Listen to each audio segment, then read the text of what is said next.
everyone, it's Mandeep here from The Hungry Orchid. I'm here today with a very special person, with anxiety coach Palak Vani. Welcome, Palak. Thank you. How are you doing? Great. It's very humid today in NYC, so we are in her co-working space, and it's very cool. You are also the founder of Curated Goals, which is a anxiety coaching service, and you guys provide services through phone, text, and email, as well as in person, right? Yeah, exactly. Great. Yeah. So before we get into all of that, let's talk about your background. Tell us, let's learn a little bit about you and tell us how you got to, the point where you've started Curated Goals. Yeah. Well, first of all, thank you for having me. Yeah. So a little bit about me. I grew up in Michigan, and I'm also Indian. So grew up in a very Indian family in Michigan. Went to undergrad at the University of Michigan. Okay. And then also completed grad school there as well. Oh, yeah. So what led me to wanting to do mental health and pursue this kind of career, actually when I started undergrad at Michigan, I was pre-pharmacy. Oh, okay. And I thought I was going to be a pharmacist. And for 2 years, I did the whole science thing. Yeah. And after about 2 years, I just felt more of a pull towards my social science classes. Yeah. And so I realized, I think I don't want to do pharmacy, and I think I want to pursue these social science classes. I'm finding this great interest. And so I had this awesome dinner with my parents one night where I kind of shared with them, hey guys, I think I'm switching careers. And they probably were like, oh, you're going to be a doctor now? And I was like, actually, I'm completely switching now. I want to do psychology. And my parents are very supportive people. So at first they were a little bit surprised, but never unsupportive. They've been supportive from the get-go. Yeah. They had lots of questions because they don't know the field at all. What kind of career, what's the path? But from the get-go, they were great, if that's what you want to do, if that's what's going to make you happy, we support you. Just, be responsible. And I was like, of course. And so started to pursue more of the psychology background. So I did my honors. I did 2 majors, double major. Psychology and sociology, and then a minor in social work. Okay. So I knew I wanted to be in that field, but I didn't know if I wanted to practice or do research. Yeah. So I tried both and ended up liking practicing a lot better. And I felt I don't want to go the PhD route and do all that research. I just rather go through a program where I could just start practicing almost immediately. So I picked the Master's in Social Work program, and then I did that whole master's program, and I graduated, and I moved to Chicago actually, and I worked in private practice there, which I always thought was my dream and my end dream. I just want to have a cute little private practice and see clients every single day. And I did it, and it was an amazing job, an amazing opportunity. But about a little over a year in, I was starting to feel a little bit of an itch. I love this job. This is such a great setup I have here. But maybe there's something more I can do, and maybe there's something different. Mental health right now is a field that's really getting tapped into, and so I just wanted to be a part of it. And I said, you know what, this is a time in my life where I can take a risk, and so I quit the practice, a great job, and I started the company. What is anxiety? Just for people who may not be familiar with the term, how can we identify anxiety? Yeah, so what anxiety is fear. And when I say that, a lot of people sometimes have a weird look on their face. Well, I'm anxious, but I'm not scared. What do you mean it's fear? Yeah. So it's usually what people don't realize. But deep down at its core, anxiety is fear. Right. So what we all experience, and I'm a huge believer that most people experience anxiety in some way, shape, or form, because anxiety is worry.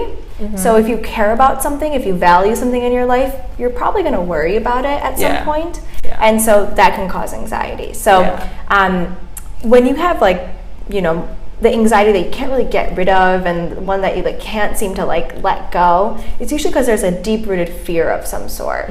Why are you worrying about something? Because you're scared to lose it, or you're scared that there will be a consequence if something happens to that thing that you're worrying about. So in its core, anxiety is fear. I think sometimes it is hard to talk about mental health, whether it's anxiety or something else. Do you find that to be true, or what are your thoughts on that? Yeah, so I think what you're talking about is stigma, right? There's definitely a stigma associated with mental health and getting help, and even just talking about mental health, because this is my opinion, mental health is vulnerability.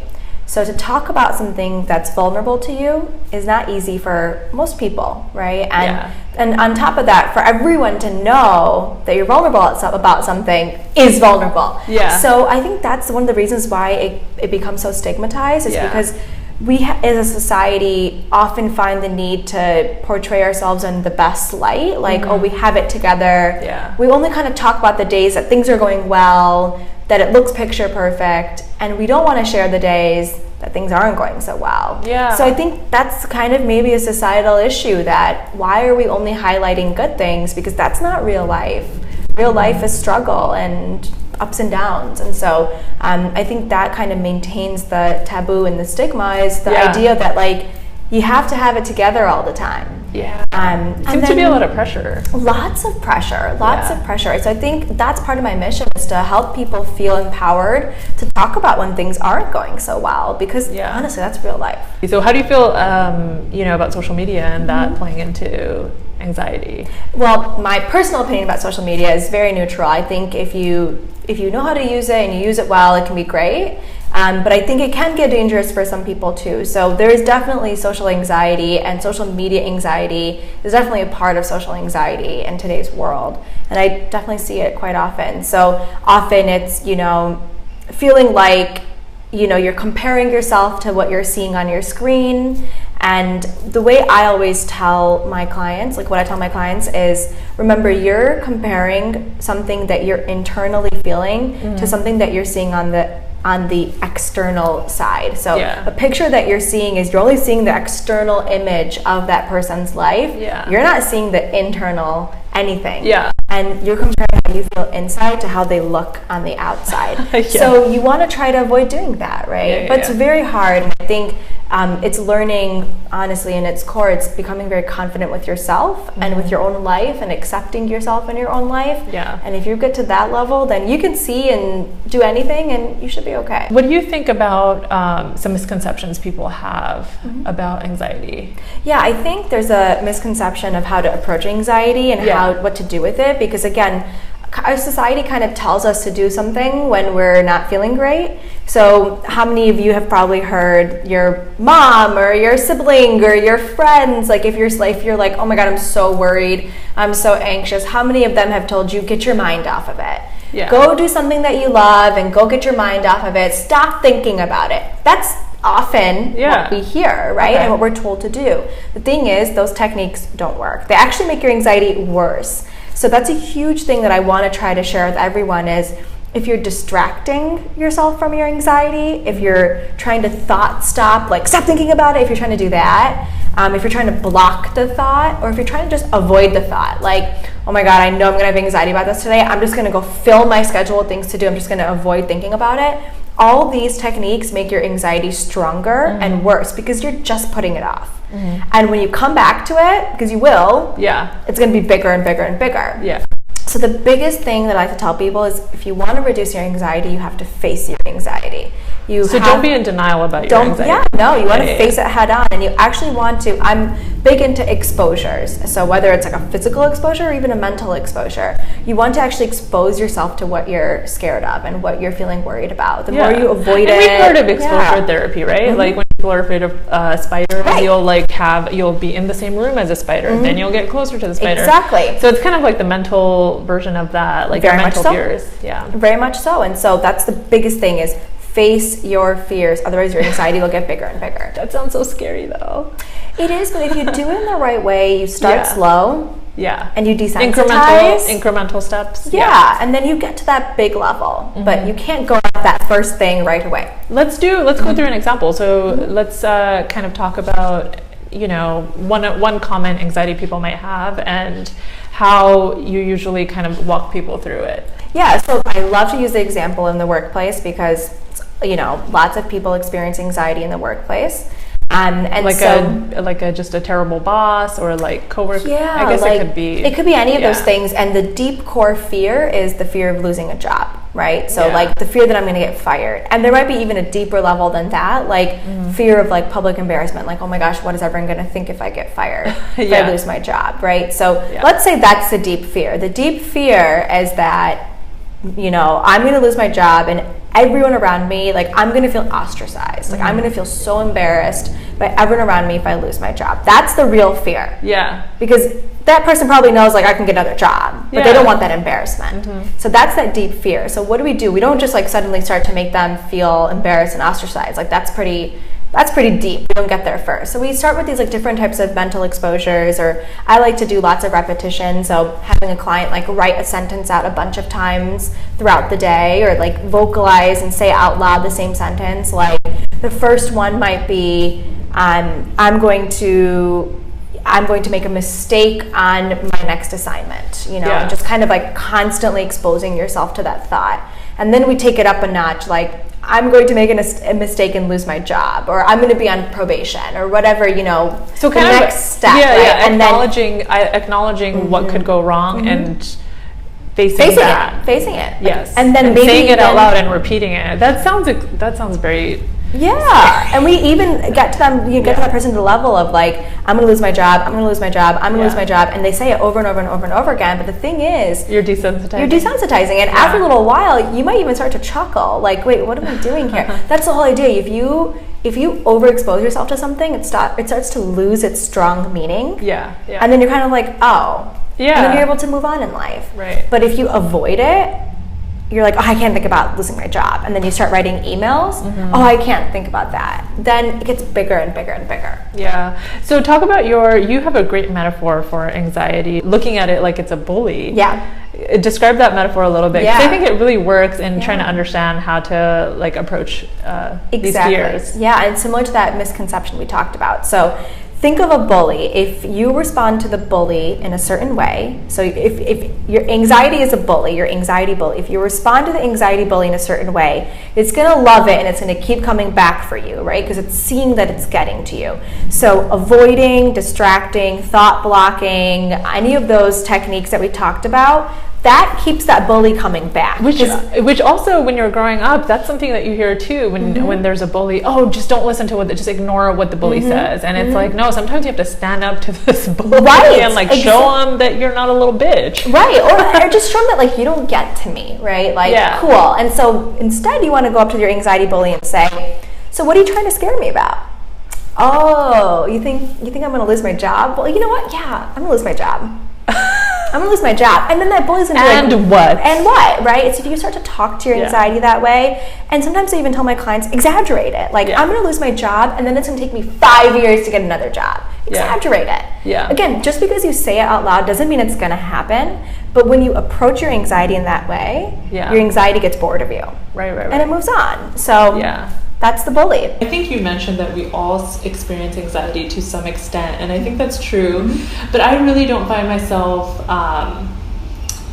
experiencing strong anxiety. Sure. Like, I feel like I'm okay. Usually when I experience worry, I'm like, I think I'm able to handle it, but sometimes people around me tend to have severe, like, bouts of worry, and I want to step in and do something, but I'm not sure what. So what can you speak to that, kind of some tips or suggestions that you have to kind of like help those around you? The biggest thing I would say is be supportive. Like, if you see someone struggling around you, you want to approach that conversation in a way that makes them feel comfortable, because it's probably really terrifying for them and scary for that person to open up about it. So maybe sitting down and saying, hey, like, is everything okay? And, I'm here to talk if you need to talk. And, I wouldn't call that person out on anything. Okay. I would just try to create an environment of support and safety and like, saying like, I don't judge, like,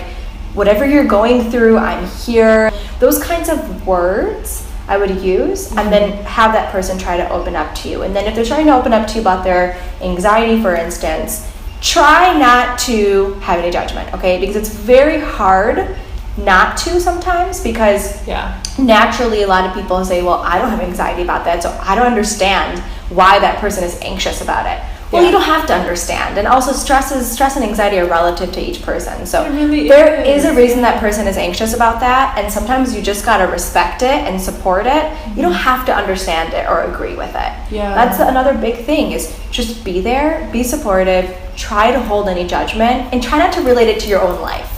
Yeah, and I help think that person get help. That is key what you said about it being relative, because something that causes anxiety for one person to you might be like a brush off the shoulder. It's Right. like, what? I would never even think twice about that. And I think that is so dangerous. It can be really toxic to the person experiencing anxiety from that source, because they're really going through something and you're kind of just dismissing it. Yeah. Exactly. That's the other thing is like, if you don't agree with something that they're anxious about, try to avoid things like, you're being silly, or don't worry about it.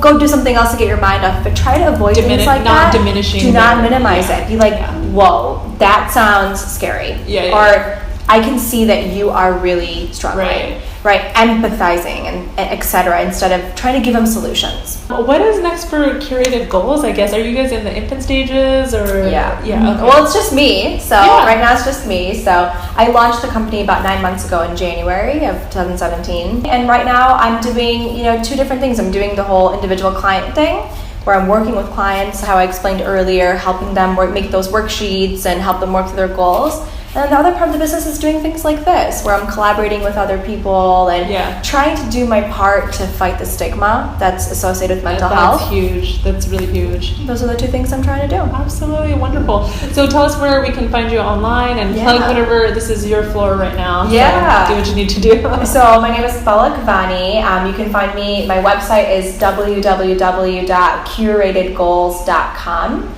You can email me at palak@curatedgoals.com. All that information's on the website as well. And then Instagram at Palak Vani, PalakVani. I have a Facebook page as well. If you go to my website, all the links will be there. So it's a hub. You'll find me. Palak Vani. Yeah, you'll find my phone number. I mean, you're welcome to call me, text me anytime. You can set up a consultation. I offer a free 15-minute phone consultation. So if you're wondering if you're fit, call me and we'll talk it out and I'll let you know. Wonderful. Thank you so much for being here. I really appreciate you educating us about anxiety and all of your suggestions and sharing about your business. Thank you so much. Well, thank you for having me. I appreciate the opportunity. Thanks for joining us, guys. So you know the drill. Like, comment, subscribe, and tell us in the comments, what mechanisms do you use to manage your anxiety? We'd love to know. Thank you. Bye. Bye.